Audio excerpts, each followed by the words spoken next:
A magnitude 4.1 earthquake occurred off coast of Hokkaido, Japan. 108 kilometers SA of Nemuro, Japan, or 190 kilometers E of Kushiro, Japan. On Sunday, the 22nd of June 2025, at 6 hours 53 minutes and 30 seconds local time, the quake had a depth of 20 kilometers and was not felt, or at least not reported so.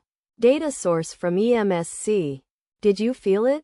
Let us pray. May the earthquake that occurred not affect our brothers and sisters there. May the earthquake not happen again. And may God protect everyone. Amen.